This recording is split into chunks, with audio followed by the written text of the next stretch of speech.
Hi guys, the NHS represents about 40% of public expenditure, which means that any increases for it in the coming budget will likely mean cuts in other departments. Labour ministers have said every day they look at the state of their departments, they discover a fresh problem the Tories left behind. So without massive borrowing or a tax hike on the rich, some government departments will have to be sacrificed for others. And it's looking more and more likely that the NHS will come out on top. So the Secretary of State for Health, Wes Streeting, had this put to him, but I'll explain why I think Labour is doing this in a moment. Have a listen. Let me show you the pattern of spending by major departments over the last few years. Health consistently gets a massive uplift. It's tough for prisons and courts, for police and immigration, for local authorities. Can I give you a friendly warning? You're taking on Shabana Mahmood, Yvette Cooper and Angela Rayner, who are all going to hate you because you get all the money. Probably hate me anyway. No, I'm joking. Look, there's a serious point there, which is you've got you look at all of those issues, any one of them would be important in and of itself. And you know what it means. And it's why... It means bankrupt local councils. Yeah. It means prisoners' early release.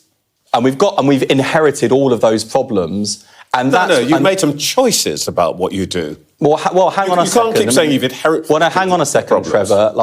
I don't think any government has ever come in to find prisons full to bursting to the extent that when people are engaging in thuggish riots on our streets, there's a genuine question about whether there'll be prison places to hold them. I don't think any government has come in with a scale of crumbling state infrastructure, from hospital buildings to schools to prisons to transport infrastructure. Okay, so you're going to be there is a real. You're going to be raising your hand for more money for Shabana Mahmood then?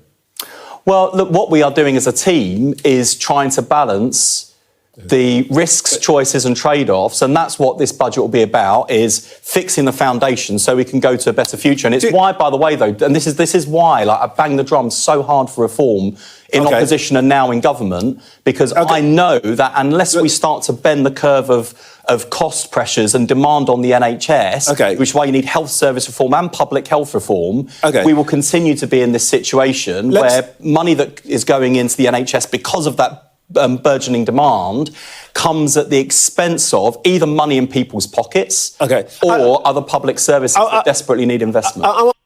Okay, so I imagine what Wes Streeting has told the Chancellor: I'm going to go ahead with massive reforms in the NHS if you give me this money.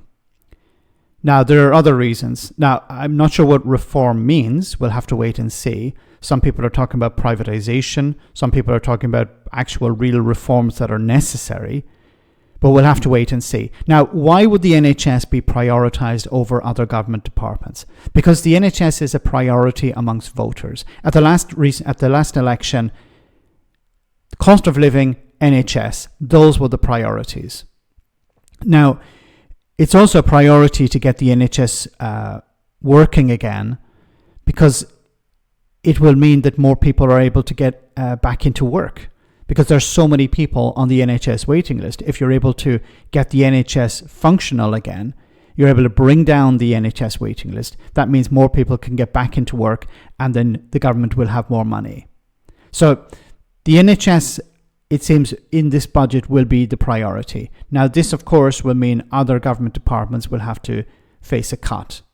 Now, this is a cut after the Tories have cut them to the bone. So it's going to be very difficult. You know, Wes Streeting is probably in a very unique position because he can sell the idea, look, if you give me more money, we'll be able to bring down the NHS waiting list. This will take the pressure off, for example, the DWP. It'll take the pressure off other government departments. You can get more people off the waiting list into work. So I should be prioritised. And that makes sense.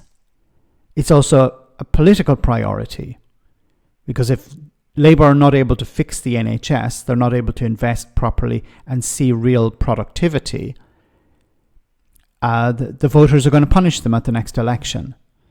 So from a political point of view, it makes sense to invest in the NHS as a priority and from in a sense, an economic point of view, because it means more people can get back into work. People who are waiting for treatment, if they can get that treatment, they can get back into work, be productive once again.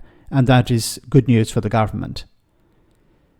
But we'll have to wait and see what sort of cuts other departments are going to have to make, how they will be sold, and what impact that will have on those government ministers, whether they will end up resigning, whether they will stay in their post, or how this will impact Labour at the next elections, the local ones and perhaps by-elections.